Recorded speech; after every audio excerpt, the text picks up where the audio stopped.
One Saturday, me and my two friends went out to a party.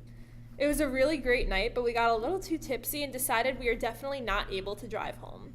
So we called like four different taxi services, but all of them were busy and they just kept ringing and ringing. Finally, we found a number somewhere on Google and I called that. And it was weird because normally, if a taxi place actually answers the phone on a Saturday night, they sound really frenzied and like rushed. They'll be like, "Hi, where are you? How many?" Like so fast. But this woman was different. She was like creepily calm and like almost seductive when she talked, if that makes sense. She answered the phone on the second ring and was like, "Oh, hello there. Yes, how many of you girls are there? And where exactly are you? I'll send someone now."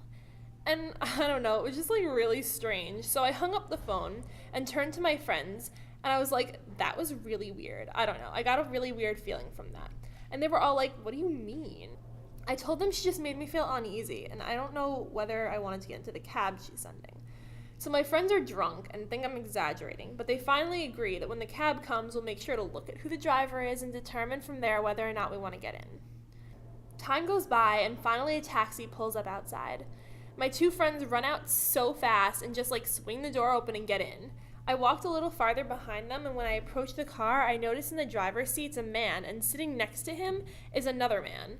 Wait, why is there another man in the passenger seat? Why are there two of you? My friends are like, "Come on, this is it, let's go," and totally not even thinking twice. So I'm being all skeptical, and the man driving suddenly goes, "Come on, get in the car, close the door." I was really taken aback, but like I got in because my friends were in there already. So I closed the door, and the man literally speeds away. So suddenly the driver goes, "So where am I taking you?" Like, okay, I don't know. That was a creepy way to ask where to go. So I'm like, not wanting to give my exact address. So I go, actually, can you take us to 20 Mall? That'd be fine. 20 Mall is this plaza near my house. So he gets like all annoyed with me. He's like, "Come on now, what's your street name?" And I'm just like, no, 20 Mall is fine, seriously. And he kept pushing. He was like, "This would be a lot easier if you told me your exact address." So I'm like, no way. He wasn't even plugging it into a GPS or anything. Like, why do you need my exact home address? I just want to go to 20 Mall. So like, kind of standing my ground, I go, "I want to get dropped off at 20 Mall." So then the driver turns to the man next to him and starts speaking in another language. I think it was like Russian or something. And then they both just start laughing and I'm just freaking out. So I turn to my friends and try to determine whether or not they're panicking like I am, but they look like they're not. So then I get to a red light and another taxi pulls up to the light to the right of our cab. Out of nowhere, the driver starts pointing to this other cab and like yells, and he's like, "Fuck that guy," and the other man's like, "Yeah, fuck him," and they both start sticking their middle fingers up at this other cab. Like, I've never seen anything like that happen before. Like, how inappropriate. It was just so scary. So by then, I'm like totally freaking out, and I'm just like, okay, I do not want to be in this car anymore. But I don't know what to say. I don't want to be like, can you let us out actually? Because I feel like he'd just be like, "No." And I was so afraid, and suddenly my friend nudges my arm, and I look down, and she typed on her phone 911, just one button away from 911. So she's looking at me like, "Do you think I should?" And I'm just like nodding, like, "Yes, dial it, like, come on."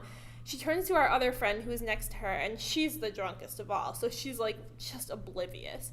And she sees the phone and blurts out, "No way!" My friend looks at her and whispers, "No, like seriously, I'm really sketched out." And I don't know, I think the driver heard her because he suddenly just like guns it and speeds up so much, and we're like flying down these streets, and I'm freaking out, and so many thoughts are rushing through my head like, crap, how are we getting out? And they're gonna take us somewhere, we're gonna die, oh my god. So finally, I get an idea. I put on the grossest voice that I could, and I go, "Can you pull over, please? I think I'm gonna be sick." The driver is immediately like, "Whoa, okay, hold on, are you gonna throw up?" And I'm like, yeah. And he immediately swerves into the supermarket parking lot. And I literally have never opened a door so fast, and I just run out of the car, and my friends jump out too, and one of them turns around and is like, "How much do we owe you?" And the guy just goes, "Nothing," and speeds away.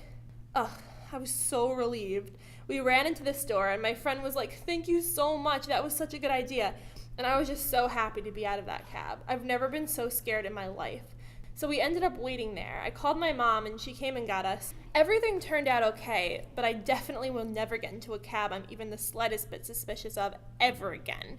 And it taught me to have a set plan of how you're getting home before you go out, because when you drunkenly call the 10th number you stumble upon on Google, it's probably not the safest choice.